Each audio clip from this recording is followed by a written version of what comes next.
What's going on, everyone? This is Token Gaijin bringing you another episode of Scrubcraft. This is going to be a 3v3 match with me, Leo, and Cameroon versus Stu, Loth, and the Zerg Yoda. Oh man, Master Yoda.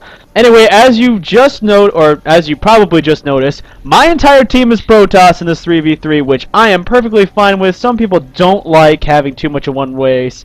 I say, if you're going to be one race, why not be Protoss? Because Protoss are just boss. And you know what? We'll be the Brotoss team. Anyway, as you can see, I'm starting things off, and if you notice the chat, which you probably haven't been paying attention to, since we have so many Protoss, we've decided to do, or I'd say let's do it, a 4-gate stalker early push, all three of us. Now, that is kind of a weird strategy to do, some people think, but I think it's just, perfect. If you've got 3 Protoss, why not just push early with Stalker Aggression? Because Stalkers are an amazing unit. I think they're tier 1.5, but they're really, really powerful, especially when you bulk them up.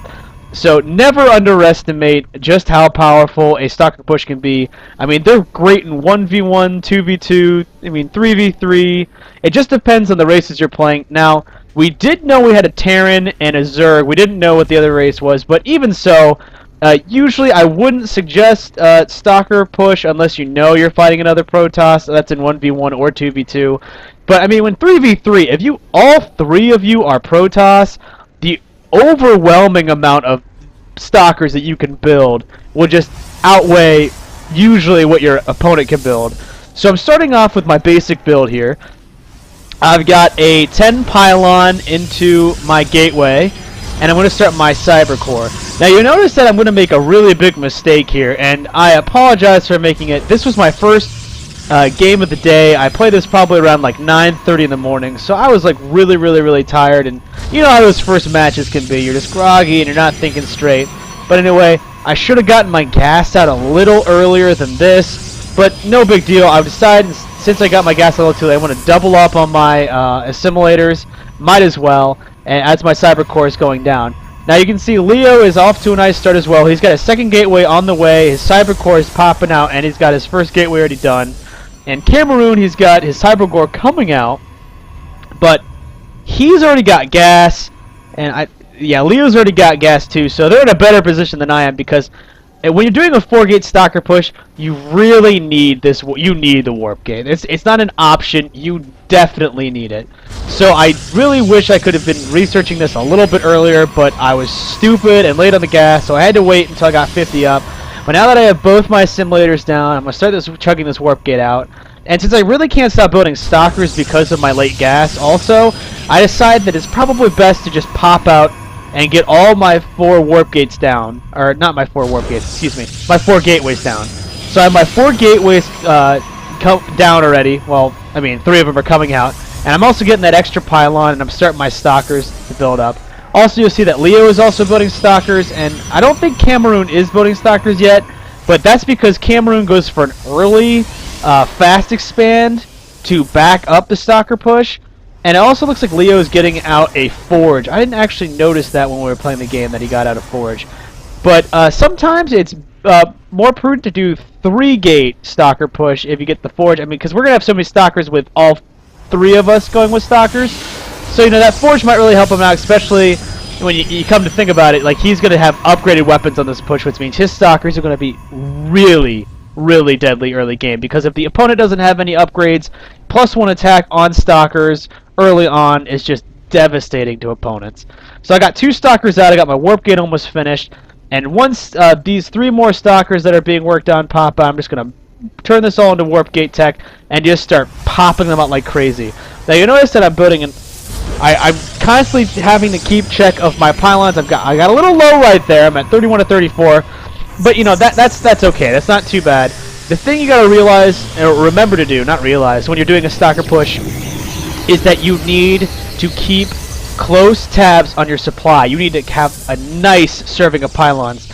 Because what a lot of people will do when they're first learning how to do a Stalker push, if they've never done it before, is they'll get like the gateways down, they'll get the warp gate timing down, and then they'll just forget the pylons.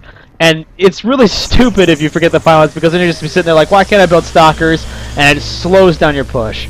But as you can see, I got a nice sizable amount of stalkers out. Let's go to the units tab.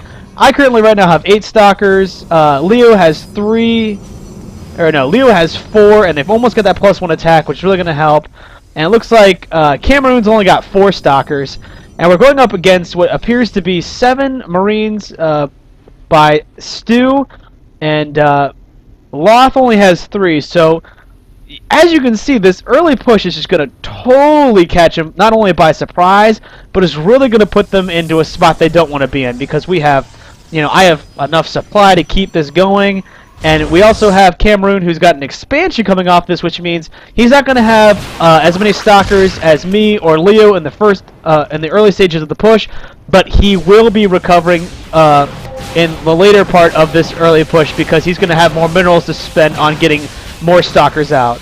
And you can also see that Leo sent up a probe. I also have a probe around. We all have probes kind of running around, because if you're doing a 4-gate stalker push, it's necessary that you get proxy pylons out near their bases. So I'm going to build mine off to the side over here, because I don't want mine to get scouted and killed, and that's also a really good place to put them. And I'm going to take out this expansion that the Zerg tried to get out. He went for his fast expansion, either probably just to, you know, get a heavy econ from mutas, or maybe roach aggression. It really doesn't matter, because it's gone. So whatever his plans were, they're just gone now. And I'm going to start backing up at this pylon too. Now you'll notice that the Marines start pushing up this ramp, and they've got a medevac. And I stupidly misclicked, and I really just kept pushing my stalkers up to try and hit this stupid medevac. But that's okay anyway. I also put them in front of their, like, when I first did the misclick, I was just like, oh shit. But then I'm like, you know, I'll keep doing it, because Leo's stalkers are more valuable. I didn't know at the time, so I'm just giving myself credit. But Leo's stalkers are more valuable because they have the +1 attack. So we're all going to start hitting right over here, Stu. And when Cameroon popped over to Stu to check out what he's doing, he noticed that all of his production was over here. And when I saw what he was attacking, I was just like, oh, I cannot let this pass. And the reason that is because when you're walling off, you want to put maybe a production facility or 2 on the line, you know, to block off the entry.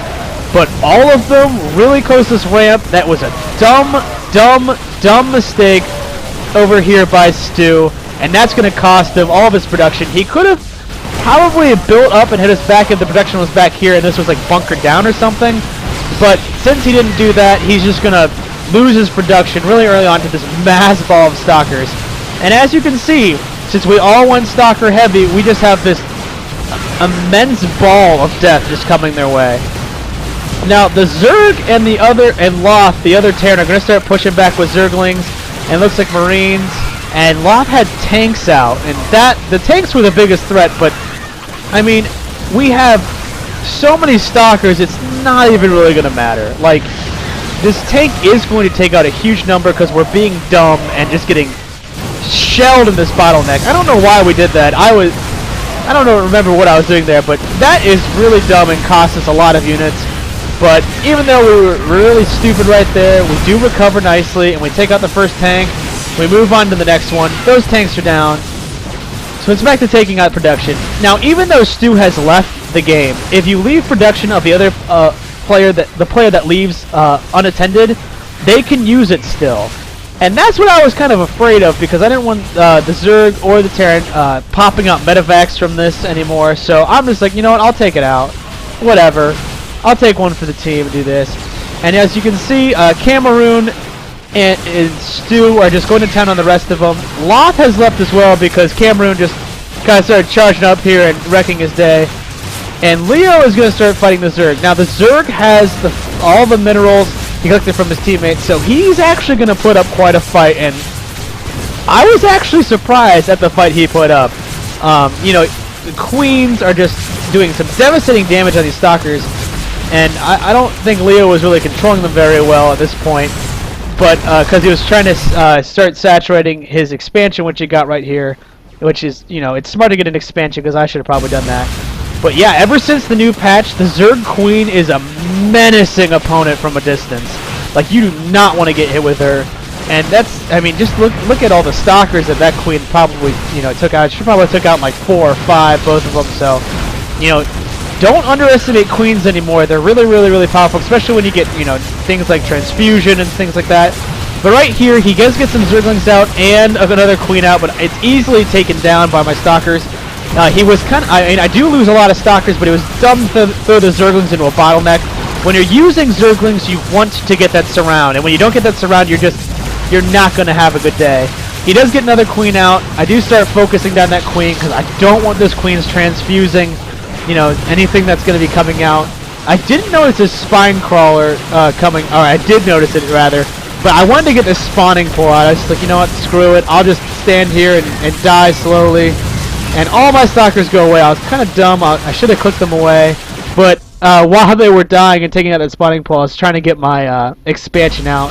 Even though we've already won the game, I just wanted to get one out just in case he maybe had popped a base somewhere else. Because, Zerg, their bases only cost 300 minerals. So they pop them out all the time. So you never really know. It's just, some insurance policy. But yeah, it's going to be the game right here. Because, he just could not contend with that stalker ball. And that's an example of what to do when you have 3 Protoss in 3v3 on your team. I know it's some people say it's really, really cheesy, but, I really don't care what they say, because most people that say it's cheesy are like Zerg and Terran. And, Protoss have to do what they have to do, because, when in nearly every other game type, if you're a Protoss, you're going to get with, like, the mass marine ball cheese, or, like, just the super early speedlings. So, you know what? If you get 3 Protoss, roll with it.